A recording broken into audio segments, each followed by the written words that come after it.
Sasa, I wish President William Samoei Ruto na hiyo timu yake ya two-term, they are taking notes of what is happening in Malawi. Malawi kumekuwa na president, aliingia kwa kiti ati ni pastor, anaitwa Chakwera. Alikuwa analia kwa kanisa venye Ruto alikuwa analia. Akadanganya watu ambao wanafuata Mungu. Akawaambia yeye atakuwa kiongozi, amechaguliwa na Mungu na ametumwa kutengeneza nchi ya Malawi. Saa hizi counting of votes ni Wantam. Anaona mambo hajawahi ona. Na amejifanya Mkristo. Lakini kwa nini watu wa Malawi wanampeleka nyumbani? Ni kwa sababu ya ukabila? Hapana. Ni kwa sababu sijui amedharauliwa na kabila ingine? Hapana. Ukiangalia news zinasema in Malawi the only thing imepeleka Chakwera nyumbani, huyu pastor, economic wars. Economy. Mambo ya economy ameshindwa kabisa kutatua pale Malawi. Anapelekwa nyumbani na jamaa anaitwa Mudharika. We might have a run of years, but Mudharika is leading. Na amempatia gap mzuri kabisa. I'm also telling these two-term guys, saizi as we speak, university lecturers wameenda strike.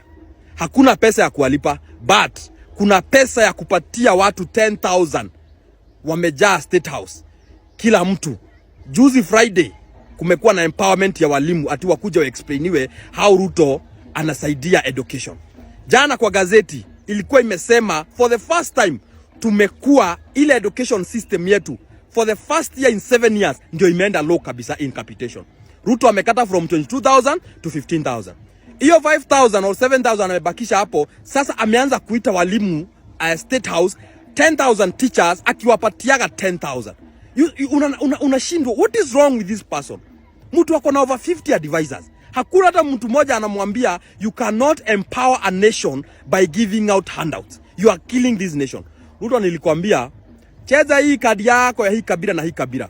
But take note, your counterpart, pastor mwingine alidanganya watu kwa kanisa kama wewe ni Wantam huko Malawi. Na amepelekwa because of economic wars. Ukiangalia hii Kenya watu ambao wako biashara wanaweza kuambia ukweli.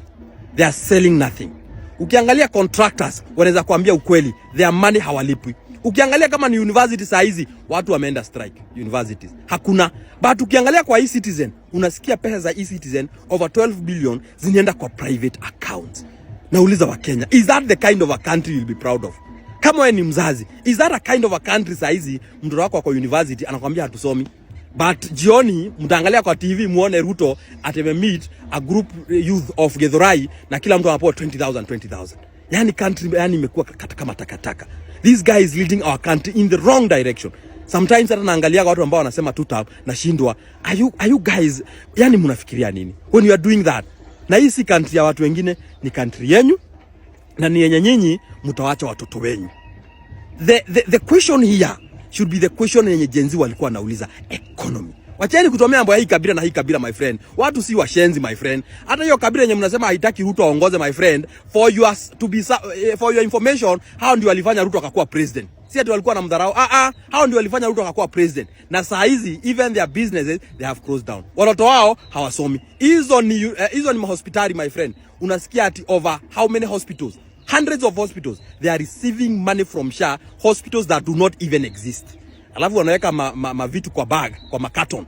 Ati wanapelekea DCI achunguze hospitali. And already they have closed the hospitals. How can you investigate things that you have already crossed? Mfuatilie hiyo kitu ya Malawi muone what is Wantam. And the issue is economic wars. Ruto, take note. Nyumbani 2027 unaenda.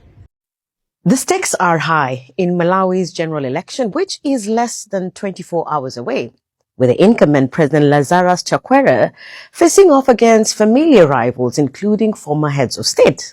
Chakwera's main challengers are Peter Mutharika, who served as Malawi's 5th president from 2014 to 2020, and Joyce Banda, who led the country as its 4th head of state from 2012 to 2014. Other notable candidates are Malawi's Vice President Michael Ussi, the country's former central bank governor, Dalitso Kabambe, and Atupele Muluzi, the son of Malawi's former president, Bakili Muluzi. In August, the country's electoral commission cleared 17 people to run for president in the September 16th, 2025 elections.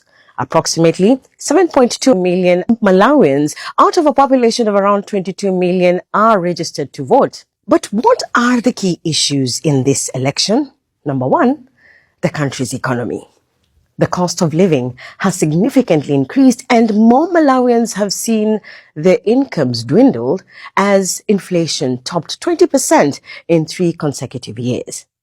Last week, Chakwera acknowledged that Malawians were facing, quote, tough economic times, citing global challenges. However, the president emphasized that his administration had laid a strong foundation to revive Malawi's economy, promising to lower transport costs, increase food production, and offer incentives to boost the manufacturing sector. 70-year-old Chakwera of the Malawi Congress Party, MCP, is seeking a second and final 5-year term as president, according to Malawi's constitution. Issue number 2 on the election agenda is severe currency depreciation, which has pushed up the cost of imports and also led to fuel shortage in the southern African country. The government says external shocks such as the Russia-Ukraine war significantly affected the international supply chain of key commodities such as fuel and fertilizer.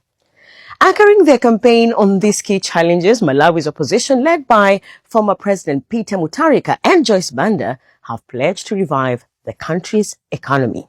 In particular, Mutharika has promised to stabilize Malawi's kwacha currency, restore integrity in public service, create 1 million jobs for the youth, invest in energy and infrastructure, strengthen the rule of law, fight corruption, improve food security, and make the civil service more efficient.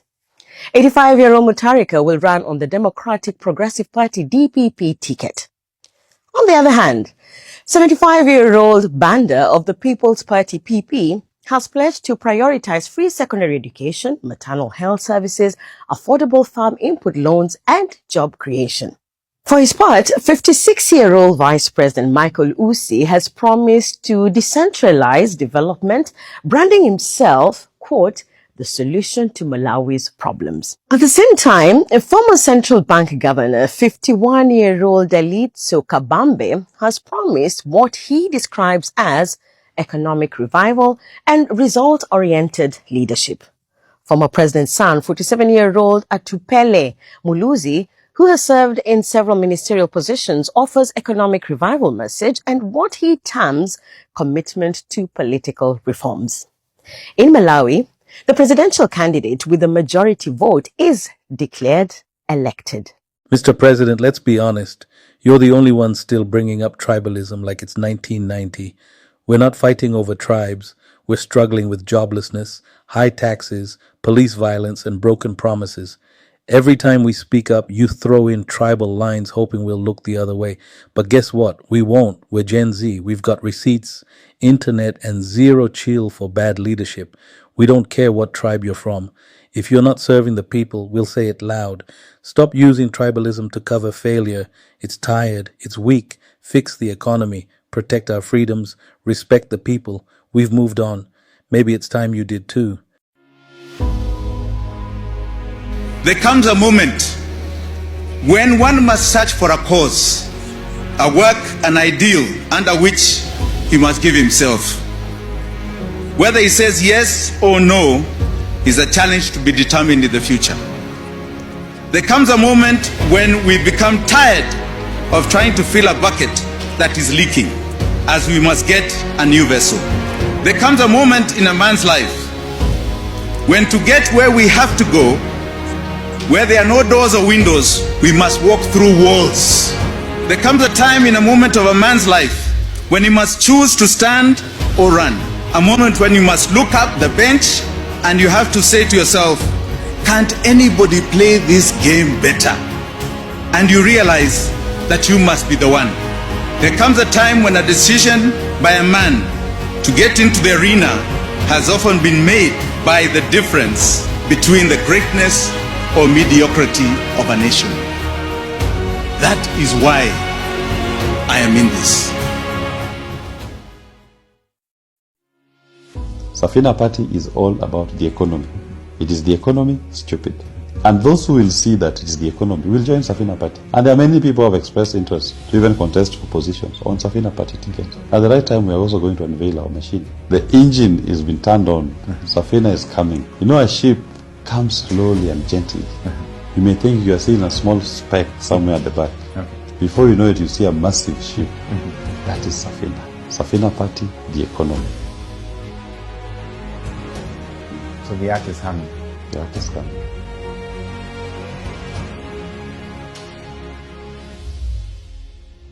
There are many Kenyans who are joining Safina Party in drafts, and I urge anybody who wishes to join Safina Party. Star 509 hash. Our party code is 034. Safina Party, the vessel for economic emancipation of our people. It's not about legacy politicians, it's about the people and giving power to the hands of the people. That is what Safina Party stands for. And for the first time since independence, let's have an opportunity for our politics to be about the people and giving power to the people, not retaining power in the hands of legacy politicians. And we've always said two key components that we'll work on. On the economy, we are very clear, no odious debt.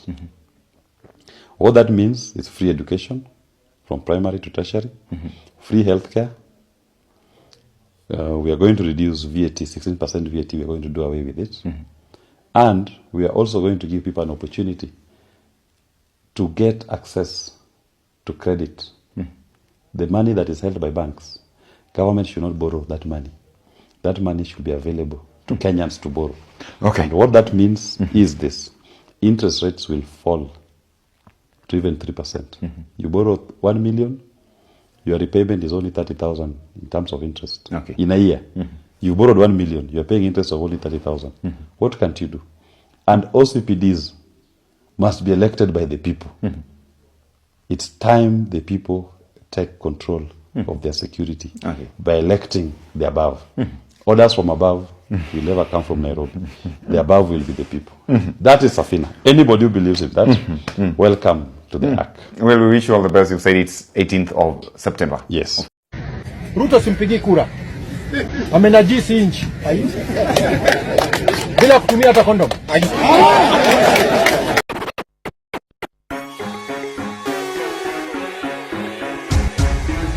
This is Selector Dede. Wanadhani ya bongo lala, ikikupita we bongo lala. Na walosema jana iwezi fika leo, tuko ground tunasonga. Hatujikuku mewaka sana, na mabisto na chafua raga. Na walosema jana iwezi fika leo, tuko ground tunasonga. Hakuna boka, peleke shuleni watasoma.